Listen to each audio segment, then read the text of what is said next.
नमस्कार दर्शकबिन, म अरुण सुब्बा चुनावी चर्चा कार्यक्रम जनताका आवाज लिएर उपस्थित भइसकेको छु भने आज हामीसित भारतीय गोर्खा प्रजातान्त्रिक मोर्चा दार्जिलिङ सब डिभिजनका अध्यक्ष अनि सोम तकभर समष्टि उम्मेदवार बीजेपीएम उम्मेदवार आलोककान्त मणि थुलुङ हामीसित जोडिसकेको छ। यहाँलाई हाम्रो च्यानलमा स्वागत छ। नमस्कार, धन्यवाद।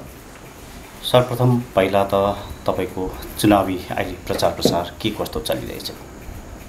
एकदमै राम्ररी चलिरहेको छ चुनाव प्रचार। एकदमै व्यस्त छौँ अनि जुन प्रकारको रेस्पोन्स आउँदैछ त्यो एकदमै उत्साहित हुने रेस्पोन्स आउँदैछ।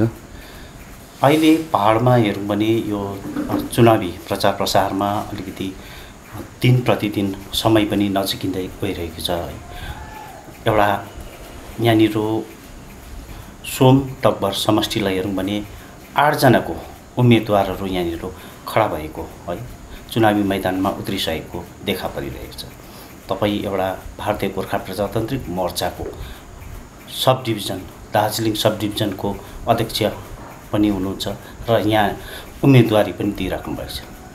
के कस्तो यहाँनिर आम नागरिकबाट रेस्पोन्स चाहिँ तपाईँमाथि के कस्तो छ? किनभने यहाँनिर 8 जनाले तपाईँमाथि एउटा प्रतिद्वन्दी दिइरहेको छ। 7 जनाले भन्नु पर्यो, 8 जना, म एकजना स्वयं भइहालेँ। अच्छा, राम्रै छ। यो गणतन्त्र बहालीको एकदमै जिउँदो जाग्दो उदाहरण हो। अहिले यो पहाडमा गणतन्त्र बहाल भएको छ भनेर र सबैले आफ्नो विचार लिएर प्रतिस्पर्धा गर्न पाउँछ। अनि र यो जनसाधारणको कुरोमा हुँदैलाई उहाँहरूबाट चाहिँ मैले एकदमै उत्साहवर्धक प्रतिक्रिया मात्र होइन सहभागिता पाइरहेको छु र मलाई लाग्छ जनसाधारणले यसपालि निश्चय नै विपुल मतले मलाई विजय बनाउँछ भनेर। यसपालि विजय एकदम बनाउँछ। यो भिजन लिएर आएको छौँ, हामी विचारहरू लिएर आएको छौँ, केही गर्नुपर्छ भन्ने लिएर आएको छौँ। हामी विरोध गर्छौँ तर अनि जितेपछि चाहिँ रिजाइन गर्छौँ भन्ने यस्तो हावाको कुरोहरू लिएर गएको छैनौँ। म त स्ट्रेटली भन्दैछु, यदि मेरो विचार मन परेन भनेदेखि तपाईँले मलाई भोट नहाल्नुहोस्। हिजो मात्र एउटा घटना यस्तो भयो, म एकजना लेडीकोमा गएको थिएँ। उहाँले भन्नुभयो अब 8 जना हुनुहुँदो रहेछ, 8 जना घरमा आउँछ, घरमा 8 वटा भोट छ, म भन्नु अप्ठ्यारो हुँदो रहेछ, सबैलाई माया लाग्छ, सबै आफ्नै समष्टिको, म एक-एकवटा भोट सबैलाई बाँडिदिन्छु ल भन्नुभयो। अन्त मैले भने त्यसो भने मेरो भएको भोट पनि कसैलाई तपाईँले दिनुहोस्, मलाई त्यो टिठाको भोट चाहिँ चाहिएन। यदि तपाईँले मेरो विचारहरू सुनेर मेरो भिजनहरू देखेर अनि यो समष्टिको निम्ति केही गर्नुपर्छ भन्ने जुन एउटा अटोट लिएको छु त्यसलाई मन पराएर गर्नुहुन्छ भने भोट हाल्नुहोस्। तर टिठाएर अब अप्ठ्यारो हुन्छ, फलाना को पर्ने, फलाना डिस्कान यो पर्ने भनेर चाहिँ मलाई चाहिँ त्यसरी चाहिँ सपोर्ट नगरिदिनुहोस्। भिजन लिएर आउनेहरूको त्यो हेरेर सपोर्ट गर्नुहोस् भन्ने मेरो एकदम क्लियर छ। यो जुन चाहिँ सोम तकभर समष्टिलाई लिएर है यहाँको क्षेत्रीय यो समस्यालाई लिएर यहाँका चुनावी मुद्दा, चुनावी यहाँ भिजन केलाई लिएर अगाडि आउनु भएको छ? अब मुद्दा चाहिँ के छ भने जुन इस्युजहरू छ हामीले गर्नुपर्ने, त्यसमा चाहिँ अब सोमको कुरा गर्नुहुन्छ भनेदेखिलाई त्यहाँ बाटो एकदमै आवश्यकता भएको छ। हामीले पहल पनि गरिसकेको हौँ अनि भाटाघरको बाटो पनि एकदमै आवश्यक छ। त्यसरी अरू जग्गा पनि छ बाटोहरू, तर त्यो दुईटा एकदमै आवश्यक छ। कता कता डिस्कनेक्ट होला जस्तो भइसकेको छ। सोमतिरको तलतिर मान्छेहरू गाडीहरू पाउनु समस्या भइसक्यो।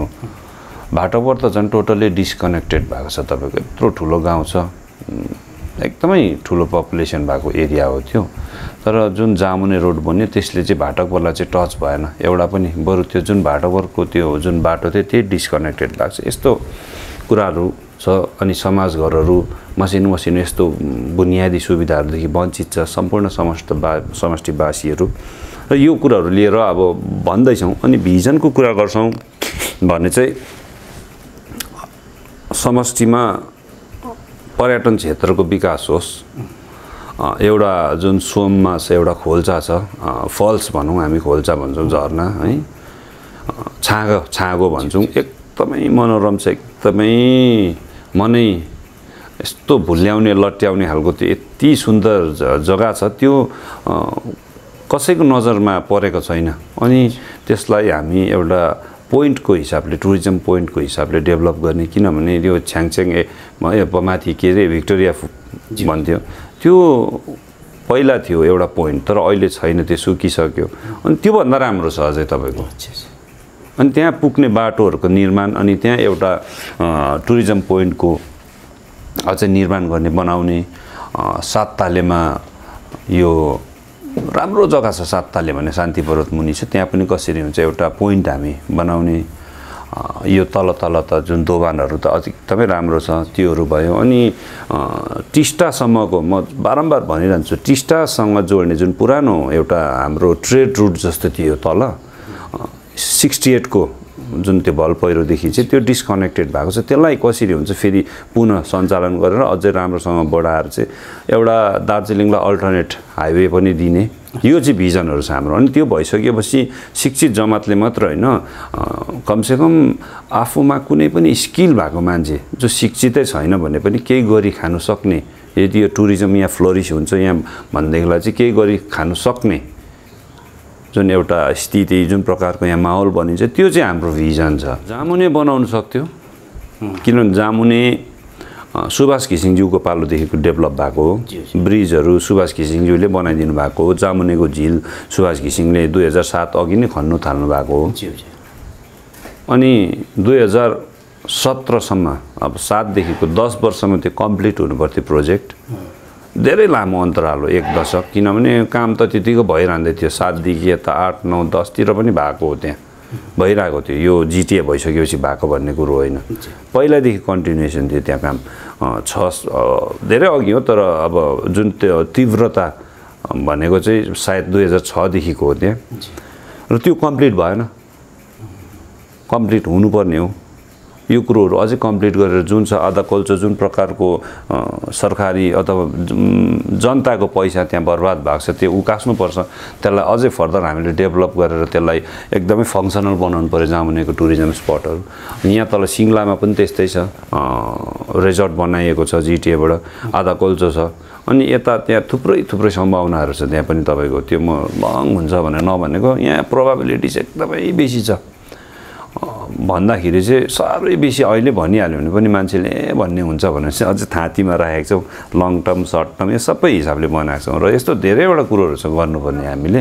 अनि त्यसमा रोपवे पनि भयो, हामी कोसिस गर्छौँ, एउटा पहल गर्छौँ रोपवे पुनः सञ्चालन हुन्छ भनेर। मालिक पक्ष रेडी छ, जिटिएले दिन्छ भनेर, तर जिटिए र मालिक पक्षको मात्रै नभएर यो फरेस्ट अथवा के यो कोअपरेटिभ के पर्छ त्यसमा उहाँहरूको कस्तो हुन्छ, यसमा उहाँहरूले कोअपरेट गर्नुहुन्छ कि हुँदैन। र उहाँहरू यो 3टा पक्ष, जिटिए, मालिक पक्ष र यो फरेस्ट भनौँ न, फरेस्टसँगको यो राम्रो सम्झौता आयो भनेदेखिलाई हामी रोपवे पनि पुनः सञ्चालन गर्न सक्छौँ, यो ओह्रालो पनि तलसम्म। यस्तो धेरै कुराहरू छ जो हामीले गर्नुपर्छ। जिटिएको टाइममा अस्ति भएन, नभएको कुरोहरू हुन त अलमोस्ट केही पनि भएन जिटिएको टाइममा चाहिँ, खालि स्कुल हस्टेलहरू बनाउने काम भयो। अनि जामुनेमा माथि आफ्नो पर्सनल एउटा 7 स्टार रिजोर्टको जुन कन्सेप्ट डेभलप गरेकोले गर्दाखेरि वरिपरिबाट कनेक्टिभिटी बनाएर चाहिँ जामुनेलाई देखाएर चाहिँ एउटा भोलि दिनमा आफ्नो एउटा ठुलो बिजनेस चलाउने खालको एउटा उद्देश्य प्रेरित भएकोले गर्दाखेरि जामुने त्यति ध्यान नदिएकोले होला त्यत्रो समयसम्म पनि कम्प्लिट भएन जामुने। त्यो कम्प्लिट गर्नु जरुरी छ। पछिल्लो समयमा डेभलपै हुन सकेन भन्ने। हजुर, सकेन त्यत्तिकै रह्यो। अब तपाईँ कसको लाग्छ त्यो समयमा जुन जिटिए रहँदा पनि यहाँ डेभलप हुन सकेन भन्दै हुनुहुन्छ? अब जसले यहाँको नेतृत्व गर्थ्यो, जसको हातमा यहाँको व्यवस्था थियो, लापरवाही त उहाँकै हो नि, अरूको यहाँको जनसाधारणले लापरवाही गरेको त भन्नु मिलेन। यहाँनिर अहिले हेरौँ भने पहाडमा तपाईँहरूको पार्टी है, भारतीय गोर्खा प्रजातान्त्रिक पार्टी, अनि यहाँनिर हाम्रो पार्टी अजय एयरपोर्टको पार्टी, 2टा पार्टीमा अलिकति होडबाजी देखा परिरहेको छ। यो 2 पार्टीमा हेरौँ भने होडबाजीमा हेरौँ भने हाम्रो पार्टीबाट जुन एउटा स्लोगन तयार गरेको छ, पहाडले परिवर्तन चाहिरहेको छ, हामी पहाडमा परिवर्तन ल्याउँछौँ भन्दै गरेको एउटा यहाँनिर स्लोगन पनि उनीहरूले तयार गरेको छ। र जनताको राज लालकोठीमा हुनुपर्छ भन्ने उहाँहरूको दाबी छ नि, यसलाई कसरी हेर्नुहुन्छ? जनताको राजै हुन्छ नि डेमोक्रेसीमा जनताले छानेर पठाएको हुन्छ नि त अब अलिकति नपढेको मान्छेले यो सब कुरो बुझ्दैन र जनताको राज भन्ने जनताको राजै हो त अन्त डेमोक्रेसी भनेको के हो प्रजातन्त्र हो प्रजातन्त्र भनेको के हो कि उनीहरू चाहिँ जितेर फेरि सबै पावर डिस्ट्रिब्युट गरिदिन्छ र सबै बस्छ सबै चेयरम्यान हुन्छ सबै भाइस चेयरम्यान हुने यहाँ गाउँको सबै के हुन्छ जनताको राज भने चाहिँ कस्तो अर्को चाहिँ सिस्टममा चाहिँ यो त जनताकै त राज हो जनताले यो चुनाव भनेको जनताको राज जनताले छानेर पठाउँदैछ अन्त त्यो चाहिँ कसको राज हो यो प्रब्लमहरू छ नि नबुझे तर अब फेरि कसरी पत्याउँछन् त्यो चाहिँ अचम्म छ पहिला भने जस्तो हुन त हाम्रो त्यस्तै हो मान्छे कति 90 दिन पुग्दाखेरि 90 दिन स्ट्राइक पुग्दाखेरि प्रेसिडेन्सी रुल लाग्छ भनेर पत्याउने मान्छेहरू छ त्यो हुँदाखेरि त यो कुरा त झन् पत्याइहाल्छ त्यो बुझेरै ढाँट्नु खोज्दैछ र हाम्रोहरू कतिजना झुक्किँदैछ भने यो जिटिएमा पछिल्लो समयमा है तपाईँहरूको पार्टी अध्यक्षले पनि सञ्चालन गरिसकेको भन्ने केही स्टेटमेन्टहरू दिइरहेको छ गरेकै हो नगरेको त होइन जुन चाहिँ अहिले भनेको जिटिए चुनावलाई हाम्रो पार्टी जिटिए चुनावमा जाने तयारी थिएन हामी इच्छा पनि थिएन तर यहाँनिर गोलपोस्ट खाली गर्नु भनेको फेरि त्यहाँनिर भ्रष्टाचार फेरि पनि त्यहाँनिर सल्किन्छ भन्ने हामीले त्यसलाई रोक्नुको लागि होइन अहिले तपाईँले भन्नुहुँदैछ हाम्रो समष्टिमा कतिजना क्यान्डिडेट छ कतिजना छ भन्नुहोस् त 8 जना हाम्रो पार्टीले नदिएको कतिजना हुन्थ्यो 7 जना अन्त उनीहरू चाहिँ कसरी गोलपोस्ट खाली छोडेन त्यहाँ त 6 जना त अलरेडी छ कुनै एउटा कन्स्टिट्युएन्सी भन्नुहोस् जहाँ चाहिँ हाम्रो पार्टी अजय अटुलको पार्टी र बिजिपिएम मात्रै छ कुन चाहिँ एउटा कन्स्टिट्युएन्सी मलाई भन्नुहोस् जहाँ चाहिँ उनीहरूले कन्टेस्ट नगर्दाखेरि चाहिँ हामी रित्तो त्यो जहाँ गोलपोस्ट रित्तो छ भनेर त्यहाँ त एउटा गोलपोस्टमा त 6-7 जना किपर बसिरहेको छ अहिले त हो कि न भन्नुहोस् त यो बनाए मात्रै हो नि उनीहरू डेस्परेटली यो पावरमा जानु चाहन्छ पावर चाखेको पहिला साइडबाट साथीको काँध चढेर पावर चाख्यो अब अहिले डाइरेक्ट आफ्नै पावर चाख्दा कस्तो हुँदो रहेछ भने किन राल चुहाउने भन्ने कुराहरू अब यस्तो अब राल चुहाउनेहरूले त अब कस्तो चाहिँ होला आफै सम्झिनुहोस् न यो नगरपालिकाको चुनावसम्म है यहाँनिर जुन रिपोर्ट कार्डको कुराहरू गरिँदै थियो है चर्चामा निकै आएको थियो तर अहिले रिपोर्ट कार्डको त्यति चर्चामा आएको छैन के लाग्छ किनभने त्यति बेलासम्म चाहिँ एकाउन्टेबिलिटी भन्ने थिएन नि त आफ्नो थिएन आफ्नो नभएको त सोध्नु पाइयो अब त रिपोर्ट कार्ड भन्यो भने त उनीहरूको पनि देखाउनु पर्यो अनि देखाउँदाखेरि डिपार्टमेन्टले गरेको लाइट बालेको देखाएर त भएन रिपोर्ट कार्ड त 100 दिनको कुरो रिपोर्ट कार्ड खोइ फेरि हाम्रो प्रब्लम के छ भने हामीले भन्यौँ भने मात्रै सुन्ने हामीले भन्नुपर्छ भन्ने मान्छेको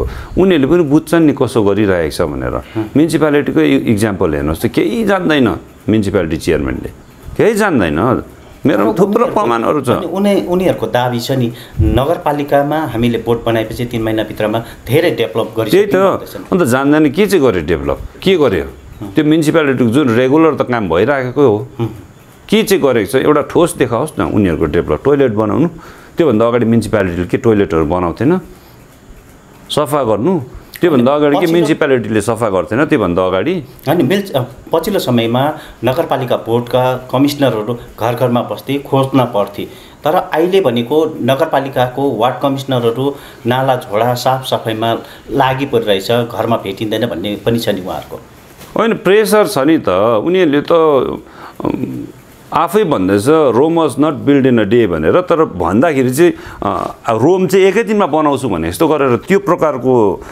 उनीहरूले त प्रचार गरेर त जितेको जितिसकेपछि चाहिँ फेरि त्यसो भन्दैछन् कसरी बस्छन् घरमा जुन प्रकारको प्रमिसेसहरू गरेको छ फेरि उनीहरूको त 32 वडामा 32 वडा जितेको त होइन नि त 18 वडा मात्रै हो मुस्किलले त्यो कोहीमा 4 भोटले कोहीमा 3 भोटले अनि अस्ति भन्दै थियो त एनी टाइम उनीहरू आफै नै सेटिस्फाई छैन उनीहरू के एम्बिसन के एस्पिरेसन लिएर उठेको थियो थाहा थिएन उनीहरू नै त्यहाँ रिभोल्ट गर्ला जस्तो गर्दाखेरि चाहिँ यहाँ अन्य पार्टीले त्यहाँ यो के अरे क्यान्डिडेटहरू किन्नु खोज्दैछ कुनै काको ट्रिप अरे त्यो के अरे के गुवाको ट्रिप अरे दिँदैछ भित्रै फुटिसकेको थियो उनीहरू अहिलेको यो इलेक्सनले गर्दा मात्रै हो नत्र त्यहीँ रिभोल्ट हुनेवाला थियो कसरी अन्त अब हत्तु भइसक्यो माथिले त अब के भन्छ फ्याँक्नुसम्म फ्याँक्यो भनौँ न होइन, ढाँट्नुसम्म ढाँटेको छ, मुनि अन्त काम पर्यो। हामी थाहा छ नि, हामीलाई थाहा छ, हामीलाई भनेको सुन्छौँ नि, त्यही कतिजना रिसाएकोहरू हामी के सोचेर आएको नालीको मैला सोर्नु मात्रै भइसक्यो भन्नेहरू फ्रस्ट्रेटेड छ बिचराहरू, पुरा फ्रस्ट्रेटेड छ। र सबै भन्ने कुरो होइन, अहिले त खिचिहाल्छ। फेरि सोसियल मिडिया जसरी उनीहरूले आफ्नो प्रचारको निम्ति चलायो अनि उनीहरूको त्यस्तै जुन जनताले पनि खोज्छ नि त त्यही हिसाबको काम, त्यो भएपछि त काम त गर्नुपर्छ। अझै घरमा छैन भन्नुहुन्छ, हाम्रो कुरामा त म आफैले देखेको हाम्रो कतिजना वार्ड काउन्सिलर्सहरू जो कन्जर्भेन्सीमा हुनुहुन्थ्यो, म नाम भन्दैन, एकदमै उहाँहरूलाई माथि चढाएको जस्तो देख्छ भनेर कि मैले 6 बजी कोही बेला 5 बजीतिर हल्ला खल्ला भएर उठ्दाखेरि मुनिपट्टि बिचराहरू त बजारमा मैला सफा गरिसकेर आएर खाजा खाँदै गरेको हुन्थ्यो 5 बजी बिहानतिर। हुन्छ कति बजी उठ्थ्यो होला, अहिले उठ्दैछ त्यसरी उनीहरू। कतिको अब खालि तपाईँको प्रोपोगन्डामै मात्रै छ नि यिनीहरू। अब हाम्रो 5 वर्षको कोही माग्दैछ, जबकि म्युनिसिपालिटी बोर्ड पनि 18 महिना मात्रै चलेको। 18 महिनामा जति चल्यो त्यतिको त सायद कुनै पनि बोर्डले गर्नु सकेको छैन होला। 18 महिना मात्रै चलेको, त्यहाँदेखि उता त एडमिनिस्ट्रेटरले चलाएको हो नि। अहिले जुन नगरपालिकामा जुन फन्डहरू आउँछ त्यसलाई हामी ट्रान्सपरेन्सी हामी पब्लिकसम्म हामीले राख्दैछौँ, तर पछिल्लो समयमा त्यो राखिएको थिएन र राख्ने प्रावधान छैन। भ्रष्टाचार प्रचुर मात्रामा भ्रष्टाचार भएको भन्ने होइन गर्दाखेरि नराखेको भन्ने उहाँहरूको दाबी छ। अहिले होइन सुन्नुहोस् न, भ्रष्टाचार यहाँनिर हुने चान्सेस होइन सुन्नुहोस् एउटा कुरो, रेकर्ड अन्त उनीहरूले पहिलाको राख्दा पनि भइहाल्यो त। अन्त अफिसमा त डकुमेन्ट्स हुन्छ नि त, त्यस्तै भ्रष्टाचार भएको छ भनेदेखिलाई अहिलेको मात्रै किन गर्नु, पहिलादेखिको रेकर्ड राखिदिँदा पनि हुन्छ त। अफिसमा रेकर्ड छैन होला, यो एउटा देखाउने मात्रै। अनि त्यो देखाउँदा चाहिँ कसरी भ्रष्टाचार हुँदैन, कहाँ गयो, कति रुपियाँ कहाँ गयो, कुन कुन प्रोजेक्टमा लाग्यो, त्यसको पछाडि कसले काम गर्यो खै भनेको, यति आएको थियो यति गयो भनेर ढक ढक ढक देखाउँदैछ, त्यो त जाम हुन्छ नि। तर कहाँ गयो, कुन कुन काममा गयो, त्यो पनि त देखाउनु पर्यो। देखाउँदा चाहिँ के भ्रष्टाचार हुँदैन? लु भन्नुहोस् त, भ्रष्टाचार भनेको के हो, भ्रष्टाचारको परिभाषा के हो बुझ्नु पर्यो नि पहिला। खालि त्यो हिसाब देखाउँदा भ्रष्टाचार छैन भन्ने भएन। भ्रष्टाचार हो नि, अहिले यो पनि त काहीँ न काहीँ भ्रष्टाचार हो, मिसयुज हो। मिसयुज भनेको पनि काहीँ न काहीँ भ्रष्टाचारै हो नि। आज लाइट म्युनिसिपालिटीको यो त बोर्डले बनाएको लाइटमा चाहिँ आफ्नो पार्टीको झन्डा लाएर देखाएर पुरा सोसियल मिडियामा भाइरल हो, यो पनि भ्रष्टाचार हो नि। त्यसो हो नि त, होइन भने भन्नुहोस्। अब यस्तो म त के भन्नु, करै पर्छ। हेर्नु न, म थिइनँ र म थिएँ घरि रुन्छ, घरि के गर्छ। 2007 को कन्भेनरसिप थापेर 17 मा म थिइनँ भन्छ, अहिले सोसियल मिडियाभरि भाइरल छ भएको। यस्तो मान्छेलाई कसरी पत्ताउँछ म छक्कै पर्छु, जो चाहिँ नर्मलै छैन। ढाँट्नु केही जस्तो मान्दैन, कुरा टर्न गर्नु केही जस्तो मान्दैन। त्यस्तोमा आज होड हुँदैछ। यसरी जुन प्रकारको तपाईँहरूले भन्नुहोस् होडबाजी हुँदैछ भन्नु, त्यो बडो विश्वासको कुरो हो, नहुनुपर्ने हो। जनसाधारणले बुझ्नुपर्ने हो को सही छ को गलत छ अनि को दक्ष छ को छैन भनेर बुझ्नुपर्ने कुरा। के लाग्छ यसपालि आम नागरिक मतदाताहरूले यसपालि सही व्यक्ति चुनेर पठाउनुमा के यहाँनिर चोक हुन्छ कि हुँदैन जस्तो लाग्छ तपाईँलाई? म त हुँदैन जस्तो लाग्छ। किनभने केही क्षण अघि मात्र तपाईँले भन्दै हुनुहुन्थ्यो 8 जनाको परिवार, 8 जना यहाँनिर क्यान्डिडेट। त्यस्तोमा त मैले त्यो भन्दा त मैले भने नि त्यस्तो एउटा जग्गा मात्रै हो। इन्टायर क्याम्पेनमा चाहिँ त्यो हुँदाखेरि त्यहाँ त मैले एकदम हम्बली त्यसो भने चाहिँ मलाई नदिँदा हुन्छ भने, किनभने हारजित सेकेन्डरी कुरा हो, आफ्नो स्ट्यान्डको। म चाहिँ माया लाग्दो भएर खुट्टा ढोकेर मलाई भोट हाल्नुपर्छ भनेर चाहिँ जित्नु चाहदिनँ। म चाहिँ जित्नु चाहदिनँ, त्यो चाहिँ मेरो आफ्नो स्ट्यान्ड क्लियर छ, झुकेर म जित्नु चाहदिनँ। मेरो भिजन मनपर्छ, मैले गर्ने सोच मनपर्छ, मलाई सपोर्ट गर्नुहोस् भन्छ। त्यो सबै मन परेन र जबरजस्तीको काम चाहिँ छैन भने चाहिँ पुरा क्लियर छ मेरो। म पहिलादेखि स्ट्रेट फरवर्ड मान्छे हो, अहिले पनि स्ट्रेट फरवर्ड हो, म यस्तै हो। अनि त्यो खाले चाहिँ अब कतिवटा नबुझी नजानी त्यसै बित्थामा मन पर्यो तपाईँलाई दिए भन्ने चाहिँ होइन, बुझ्नुपर्छ भनेर काहीँ न काहीँ अब हामी सचेत हुनुपर्छ भन्न चाहन्छु नि त। जबसम्म हाम्रोमा यो कन्सियसनेस आउँदैन, तर जबसम्म यो राजनीतिक चेतना हामीमा जागृत हुँदैन, तबसम्म यही प्रकारको हाम्रो चोइस भन्छ नि मान्छेको चुनावहरूमा गलत मान्छे चुनी पठाउँछौँ र यो आज हाम्रो पार्टीको जुन बीजेपीएमको मात्रै कुरो होइन नि यो कहीँ न कहीँ हामी भित्रको यो चेतना जुन को कमी छ त्यसलाई चाहिँ म चाहन्छु हटिएर जाओस् राजनीतिक चेतना आओस् हाम्रोमा अनि सही मान्छेको चाहिँ चुनाव गर्न सकौँ भन्ने पनि म चाहिँ एकदमै मेरो एउटा एकदम मेसेज छ तपाईँले पनि सुनिरहनुहुन्छ म भन्छु मेरो मात्र कुरा नसुन्नुहोस् सबको कुरा सुन्नुहोस् म भन्छु त म भाषणहरूमा पनि भन्ने गर्छु मेरै सुन्नुपर्छ भन्ने छैन तर एकपल्ट चाहिँ सुन्नुहोस् मन नपरेको मान्छेको लुगा गनाउँछ भन्ने कुरो जस्तो होइन सुन्नुहोस् अरूको पनि सुन्नुहोस् तथ्य के छ को ठिक छ उसको भनाइ ठिक लाग्दैछ भन्नुहोस् कसले अर्काको दोष मात्रै देखाएर गर्दैछ कसले आफ्नो एउटा अडान देखाउँदैछ त्यो सबै कुरो गरेर चाहिँ जिताउनुहोस् अनि जित्यामा त एकदमै सजिलो छ हाम्रो त स्पष्ट अडान छ उनीहरू भन्दैछ त अब यस्तोलाई जितायो भने कसरी हुन्छ लु भन्नुहोस् त एउटा चाहिँ हामी रिजाइन दिन्छौँ विरोध गर्नुको लागि भनेर चाहिँ के फाइदा यत्रो जिताएको त्यत्रो दुःख गरी गएर के फाइदा किनभनेदेखिलाई उनीहरू सपोज जित्दैनन् तर उनीहरूले जित्यो भने रिजाइन दियो भने के हुन्छ फेरि एडमिनिस्ट्रेटर राख्छ जित्यो त चल्छ चल्दैन त्यत्रो मूर्ख मान्छेहरूलाई जिताउनुहुन्छ एडमिनिस्ट्रेटर राख्छ नि त त्यो प्रावधान छ कसरी रिजेक्ट हुन्छ कसरी के हुन्छ केही हुँदैन एडमिनिस्ट्रेटर राखिदिन्छ अहिलेको जस्तो सेन्स अफ बिलङ्गिङ हुँदैन एडमिनिस्ट्रेटरकोमा अझै यसरी एडिसनल चार्जेसहरू देख्छ भनेदेखिलाई त एज अ डिएम उसको ड्युटी त डिएमको हो अहिलेकोमा भने उसको त एडिसनल चार्ज हो जिटिए त अनि जिटिए एउटा थोत्रे व्यवस्था भन्दैछ लु थोत्रेदेखि महाथोत्रे भएर जान्छ त्यति बेला चाहिँ कसले गर्छ यहाँको हाम्रो समस्याहरूको समाधान चाहिँ अहिले बाटो ठुलो बाटो ड्यामेज भयो अरे कसले बनाइदिन्छ जिटिए त त्यो खालि अहिले नामको लागि मात्रै पछि केही फन्डहरू आएको छैन त्यहाँ प्रतिनिधि नभएकोले गर्दा यस्तो मान्छेलाई सपोर्ट गर्छ कि फेरि रित्तो पोस्ट नछोड्नुको लागि भनेर अन्त त्यो मान्छेहरूले जित्यो भने त भोलिको दिनमा भन्छ नि हाम्रो त लाइन क्लियर थियो माथिबाट हेर्नुहोस् सेन्ट्रल लाइन हो नि त मुनिकोले के भन्छ त्यो सेकेन्डरी कुरा हो माथि भने हाम्रो क्लियर लाइन छ कि हामी जिटिए चुनावमा जान चाहँदैनौँ जनता यसको पक्षमा छैन भनेर हामीलाई थाहा छ तर मजबुरी हो हामी खाली पोस्ट छोड्नु सक्दैनौँ भन्दैछ अनि यस्ताले जित्यो भनेदेखिलाई के भन्छ भोलि दिन हामीले त खाली पोस्ट नछोड्नुको लागि त भनेको तपाईँले हामीबाट एक्सपेक्टेसन ज्यादा नगर्नुहोस् भन्छ नि अनि कसलाई गर्नुपर्छ खासमा भन्दा योभन्दा त कम्पिटिसनै नहुनुपर्ने हो हाम्रो भारतीय गोर्खा प्रजातान्त्रिक मोर्चा त निर्धक्क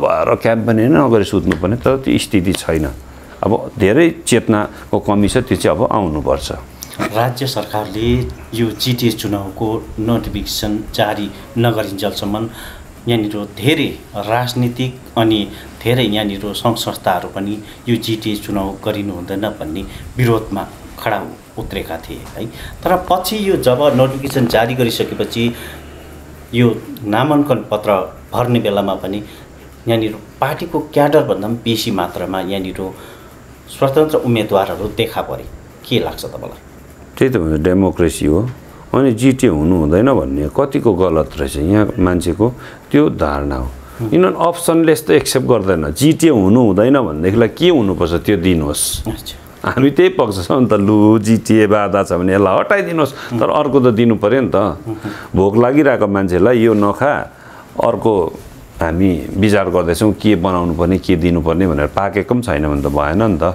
नहुनुभन्दा कानोमा निको भन्ने त कहीँ न कहीँ जानु पऱ्यो नि यही कुराहरू छ नि यहाँनिर धेरै आरोपहरू पनि छन् यो जिटिए चुनावमा स्वतन्त्र उम्मेदवारहरू पार्टीकै स्याडो क्याडरहरू पनि यहाँनिर खडा गरेको छ उतारेका छन् भन्ने तपाईँहरूको पार्टीमा पनि र अन्य धेरैवटा पार्टीमा पनि यो लालचनाहरू लागिरहेछन् हाम्रोमा त त्यस्तो केही छैन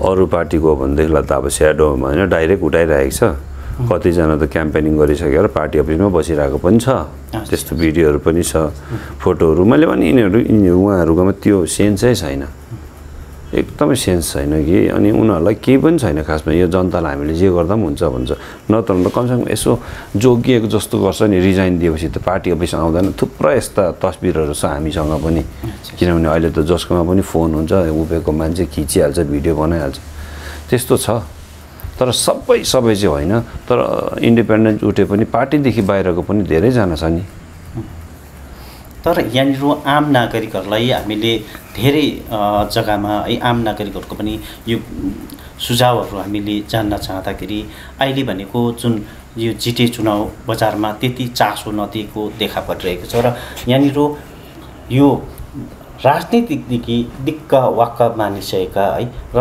यो चुनावमा भने त्यति अंशग्रहण यो मतदान खसाल्न नजाने त्यस्तो खालको पनि एउटा देखा परिरहेको छ। सहरी क्षेत्रमा हुनसक्छ, सहरी क्षेत्रमा नगरपालिकाको मतदान जुन प्रकारले गरियो त्यसमा पनि त बेसी भएन पर्सेन्टेज।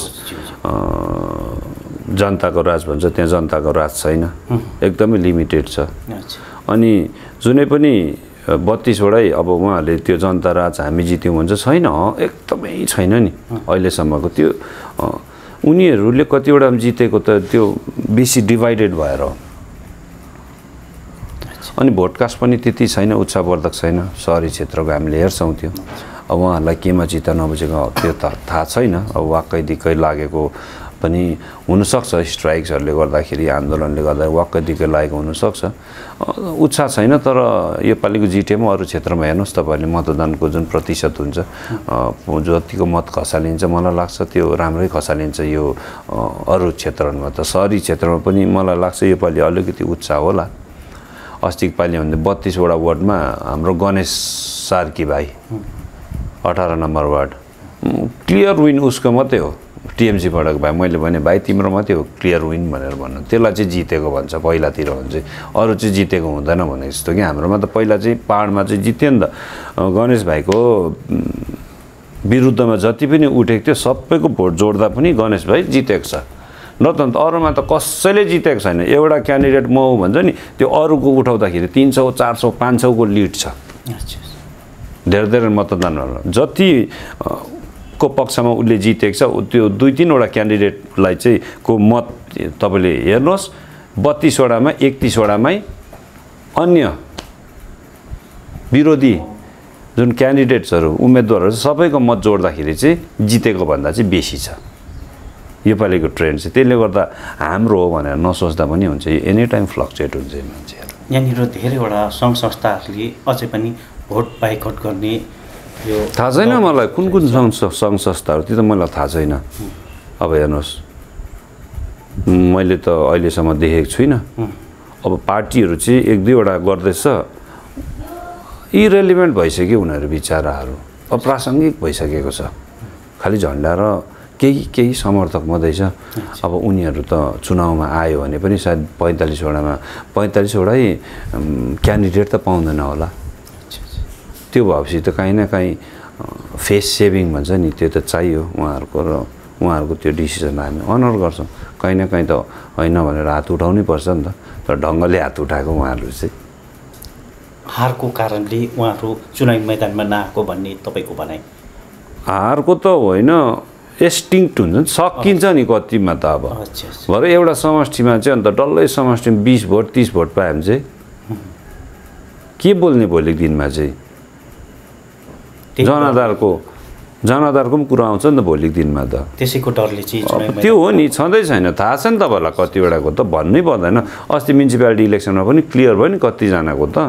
यो एमएलए इलेक्सनहरू जस्तो भए त त्यो जमानत जब्त हुन्थ्यो नि, तर यहाँ चाहिँ जमानत छैन। जमानत जब्त हुने भए त जमानत जब्त हुने खालको स्थितिमा हुँदाखेरि त बुझेर काहीँ न काहीँ एउटा सेफ एक्जिट त हेर्नु पऱ्यो भन्ने उहाँहरूको थियो। तपाईँ यहाँनिर 7जनासँग कन्टेस्ट गर्दै हुनुहुन्छ है, प्रतिस्पर्धा गर्दै हुनुहुन्छ। त यो 7जनासँग तपाईँ प्रतिद्वन्दी गर्दाखेरि तपाईँले प्रतिद्वन्दी र प्रतिस्पर्धाको रूपमा कसलाई चुन्नुहुन्छ? म कसैलाई चुनेको छुइनँ, मेरो लाइन क्लियर छ। म भन्छु मान्छेको चेतना हो। प्रतिस्पर्धा चाहिँ त्यहीसँग छ। कति छ, चेतनशील छ कि चेतन शून्य छ? कतिको उहाँहरू जागरुक भइसके, कतिको सचेत बनिसकेका छन्। र यदि सचेत हो भनेदेखिलाई म मजाले चुनाव जित्छु। अन्धभक्तिसँगको मेरो प्रतिस्पर्धा हो। भनेपछि तपाईँ यसपालि चुनावी यो मैदानमा जितको 100% तपाईँ जितको आशा? हजुर आशावादी छु, एकदमै आशावादी छु। जुन प्रकारको मैले रेस्पोन्स पाएँ, जुन प्रकारले म माथि विश्वास गरेर मान्छेहरू ओर्लिए। अनि तपाईँहरूले देख्नुहुँदैछ होला मेरो क्याम्पेनमा पनि हेर्नुहोस् कि अब अरूको त म त याद गर्दिनँ, जुनै जग्गा जाँदा पनि हामीसँग 1-2 भाइ त हुन्छौँ हामी, कोहीले के सामान लानु पऱ्यो, कोहीले पाम्पलेट्सहरू लानु पऱ्यो, हामी त्यसै पनि हुन्छौँ। अरू हुने तपाईँले क्याम्पेनको जति पनि हेर्नुहोस्, हाम्रो टोलै पछि मान्छे चेन्ज हुन्छ, गाउँै पछि मान्छे चेन्ज हुन्छ। त्यही मान्छेले एउटा गाउँ पनि डल्लै गुमाउँदैन। एउटा टोलमा जो त्यहाँको मान्छे छ उहाँहरूले सबैलाई हामीसँग इन्टरेक्ट गराइदिनुहुन्छ, उहाँहरूले गाइड गरिदिनुहुन्छ। त्यहाँबाट अर्कोपट्टि आएपछि अर्कोले, त्यसको मतलब अब बुझिहाल्नुहोस् सबैको सहभागिता छ। योपालि चाहिँ एकदमै ओर्लिएर आएको छ। टकभरको यहाँ तल त त्यस्तो समस्या छैन। टकभरमा माथि वरिपरिको अलिकति पछि हेर्नुहुन्छ निस्सासिएको छ। उहाँहरूले केही छैन, उहाँहरूको भनाइ चाहिँ हामी एकदम निस्सासिएको छौँ, तपाईँले हामीलाई खुल्ला हावा दिनुपर्छ, तपाईँले हाम्रो आङमा घाम लगाइदिनुपर्छ। त्यस्तो शोषण छ कतिवटा जग्गामा, अहिले पनि खुलेर आउनु सकेको छैन। कतिजना त्यहाँ कति हुल्का हुलाए फोटो पनि खिचेको छन्, तर उहाँले भन्दैछ यो फोटोहरू अहिले नगरिदिनुहोस्, किनभने हामीलाई यो फोटो देख्ने बित्तिकै एकदम प्रेसर हुन्छ, चुनाव सकेपछि बरु गरिदिनुहोस्, किनभने हामीलाई एकदम प्रेसर छ, धम्की दिइन्छ, दग्दी हुन्छ, हामीलाई एकदमै प्रेसर राशि गरिन्छ भन्ने छ। यो हाम्रो पार्टीले पटक पटक यहाँनिर भन्ने गरिरहेको छ नि है, स्टेटमेन्ट दिने गरिरहेछ। यो जुन पब्लिक साइलेज मेजोरिटी हामीसँग छ, यो यसपालि पनि साइलेज मेजोरिटीकै कारणले हामी 45वटा समष्टिबाट विजय हासिल गर्छौँ र लालकोठीमा क्यान्डिडेट त पाएको छैन। साइलेन्स मेजोरिटी कुरा छोडिदिनुहोस्, अब क्यान्डिडेट भनेको जस्तो पाएको छैन। कतिवटा जग्गामा अर्कै वार्डकोहरू छ, कोही रेन्टमा बस्नेलाई त्यो एरियामा छ, अर्कै जग्गाको त्यो जग्गामा आएर रेन्टमा बसिरहेको मान्छेलाई क्यान्डिडेटहरू बनाएर दिइरहेको छ। अनि साइलेन्ट मेजोरिटी भन्दा साइलेन्ट मेजोरिटी त त्यो जुन सत्रको समयमा थियो त, जो खुलेर आउनु चाहन्थेन, पार्टीकैहरू जस्तै गोचमोमोकोहरू खुलेर सपोर्ट गर्थेन, उनीहरूले प्रेसर हुन्छ भनेर। पछिबाट खुलिएर सबै मोटामोटी त आफ्नो आफ्नो पार्टीमा गइसके, एकदमै लिमिटेड नम्बरमा छ साइलेन्ट मेजोरिटी त। अनि यसको आशमा जहिले तैले राजनीति गर्नु भएन नि। त्यही त, कि त साइलेन्ट मेजोरिटीको आशमा, कि त के अरे कन्ट्र्याक्टर र उयसको नेक्ससमा लिडरको यो जुन एउटा गुटबन्दी छ त्यो छोड्नुपर्छ। त्यसको विषय मैले अस्ति पनि भनिसकेको थिएँ। उनीहरूको त क्यान्डिडेटहरू कन्ट्र्याक्टर्सहरू म्युनिसिपालिटीमा भइरहेको छ। मैले अस्ति भनेको थिएँ बिकी लामा वार्ड नम्बर 19 को ऊ होइन भने भन्नुहोस्, ऊ कन्ट्र्याक्टर होइन भने भन्नुहोस्, बिल्डर। उसले त त्यो क्यापिटलको काम पनि आफै गर्दै थियो, तर त्यहाँ त एसोसिएसन छ, एसोसिएसनले टेन्डर बिड गरिदियो। अनि बिड गरेर वर्क अर्डर पाइसक्दा पनि चेयरम्यानले हो र भने छक्कै पर्दै थियो अरे। त्यस्तो कुराहरू थुप्रोहरू छ। अनि यसरी हुँदैन यो सब कुरोले। तपाईँले भर्खर मात्र भन्दै हुनुहुन्थ्यो, म जहाँ क्याम्पेन गर्न जाँदाखेरि हामी सास निसासेको क्षणमा छौँ र हामीलाई यहाँबाट उन्मुक्त गराउनुहोस्, तर अहिले फोटो नखिचिदिनुहोस्, अहिले हामीलाई अगाडि हाइलाइटमा नल्याउनुहोस् र चुनाव पछाडि ल्याउनुहोस्। त्यसो भने ओझलमा बसेर उहाँहरूले तपाईँमाथि समर्थन गर्दैछ, साथ दिँदैछ भने कतै त्यो साइलेन्स मेजोरिटी नै तपाईँको साथमा हो कि भन्ने होइन। यहाँ चौपरमा साइलेन्स मेजोरिटी भन्ने छैन। छैन, भोट कास्टले क्लियर हुन्छ नि, साइलेन्ट मेजोरिटी भन्ने छैन। एकदमै कम्ती छ भने पनि। र त्यो जो भने त्यो एउटा साइलेन्ट मेजोरिटी मात्रै नभएर एउटा विचार शोषित जनताहरू उहाँहरू म साइलेन्ट मेजोरिटी भन्दिनँ, उहाँहरू शोषित हाम्रै दाजुभाइ दिदीबहिनीहरू हो। एकदमै उहाँहरू हेपिएको छ, दबिएको छ र उनीहरूलाई चाहिँ कहीँ न कहीँ हामीले उन्मुक्त गर्नुपर्छ भन्ने चाहिँ छ। तर यहाँनिर धेरै आम नागरिकहरूको एउटा भनाइ छ। धेरै अहिले चुनावी बजारमा यहाँनिर कम्बर कसेर निस्किसकेका छ उम्मेदवारहरू। सम्पूर्णै यहाँ उम्मेदवारहरूलाई हेर्नु भने निलो बत्ती है, लालकोटीको चौकी मात्र उहाँहरूको लोभ लालचले मात्र भरिएको छ। यहाँनिर आम नागरिकको लागि भने सच्चा हृदयले कोही पनि आएको छैन भन्ने उहाँहरूको गुनासो छ। हुनु पनि सक्छ त्यस्तो। सबै अब हेर्दाखेरि अब सबैले म जितेँ भने त्यो गर्छु भन्छ।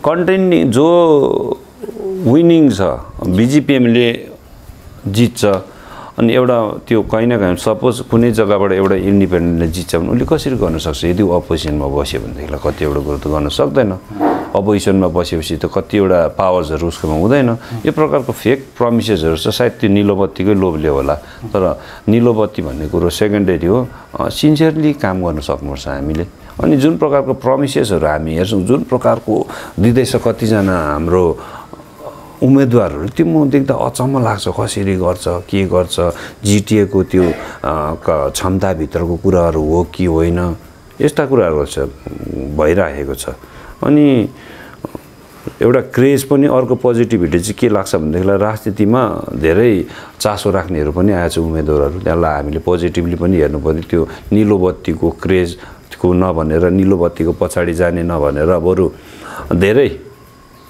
सचेत भाइ बहिनीहरू हामी हेर्छौँ धेरैजना त एकदमै राम्रो सोसियल वर्क गर्नेहरू पनि देखिरहेछौँ हामी सोसियल फिल्डबाट आउनेहरू अनि काहीँ न काहीँ उनीहरूमा त्यो चासो भएछ राजनीतिमा भन्ने चाहिँ खुसी लाग्छ किनभने 2007मा हामीले गोर्खाल्यान्डको लागि मात्रै होइन व्यवस्था परिवर्तन पनि हुनुपर्छ युवाहरूको सहभागिता हुनुपर्छ कन्सियस पोलिटिक्स हुनुपर्छ शिक्षित समाज सेवा गर्नेहरूको राजनीतिहरू पनि राजनीतिमा चासो गर्नुपर्छ राजनीति एउटा नराम्रो यो दलदल हो यो भित्र पर्नु हुँदैन भन्ने जुन धारणा थियो त्यसलाई हटाउनुपर्छ भने त्यो एउटा एप्रोच पनि थियो हाम्रो हेर्नुहोस् 2007 देखिको हामी युवा मोर्चामा हुँदाखेरिको त्यो एउटा एप्रोच थियो हामीले बारम्बार हामीले मान्छेलाई एजुकेट गर्नु खोज्दै थियौँ कि राजनीति यो प्रकारको तपाईँहरूको सहभागिता हुनुपर्छ भने तर अहिलेकोले चाहिँ त्यो पनि कहीँ न कहीँ हाम्रो पनि त्यो एउटा जुन मान्छेलाई भन्थ्यौँ है आह्वान गर्थ्यौँ त्यो सफल भएको जस्तो लाग्छ कहीँ न कहीँ हामीले धेरैजनाको मनमा राजनीतिपट्टिको जिज्ञासा राजनीतिप्रतिको उत्सुकतालाई चाहिँ हामीले उनीहरूकोमा त्यो गरेछौँ है जगाइदिएछौँ र आज यो प्रकारको प्रतिस्पर्धा भएको छ र खालि निलो बत्तीपट्टि मात्रै नजाउँ जुन प्रकारको पार्टिसिपेसन भएको छ यसले सायद भविष्यमा कन्सियस पोलिटिक्सको सूत्रपात चाहिँ गर्छ भन्ने चाहिँ म आशावादी छु र सबैलाई त्यही हिसाबले लागि पर्ने अनि दुश्मनी नलिएर यसलाई हेल्दी कम्पिटिसनको हिसाबले लिएर अघि बढ्ने म उहाँहरू सबै जुन यङ्स्टर्सहरू यङ क्यान्डिडेटहरू एस्पायरिङ क्यान्डिडेटहरूलाई म यो एउटा मेसेज पनि दिन चाहन्छु नगरपालिकामा भने भारतीय गोर्खा प्रजातान्त्रिक मोर्चाले भोट बनाउनु सफल भएन असक्षम भन्ने है तर यो जुन जिटिए चुनावमा तपाईँहरू जाँदै हुनुहुन्छ के लाग्छ यसपालि तपाईँहरूको पार्टीले बनाउँछ भोट बनाउँछ 100% एकदमै बनाउँछ भोट बनाउँछ राम्रो मेजोरिटीमा आउँछ बनाउँछ र अन्तमा जाँदै तपाईँको यो टकभर सोम समष्टिका आम नागरिक मतदाता के अपिल गर्न चाहनुहुन्छ सबैले बुझिसक्नु भएको छ सबै मेरो समष्टिवासीलाई नमस्कार सबैलाई भनिसकेको कुरो सबैले बुझिसक्नु भएको छ सोम टकभरलाई अब राम्रो टकभर बनाउनुपर्छ यहाँ धेरै सम्भावनाहरू छ अब त्यो सम्भावनालाई खोजेर हामीले यसलाई यथार्थमा परिणत गर्नुपर्छ र एउटा सपना देख्ने जमर्को कस्यौँ हामीले सपना देख्ने आँट गऱ्यौँ राम्रो सुखी समृद्धिले छाएको यो क्षेत्रको सपना देखेको छौँ र त्यो सपनालाई साकार बनाउन तपाईँहरू 26 तारिक पुलिङ बुथसम्म आएर 2 नम्बरको बटममा थिचिदिनुहोस् अनि रेस्ट बाँकी कुरो हामी गर्नेछौँ धन्यवाद।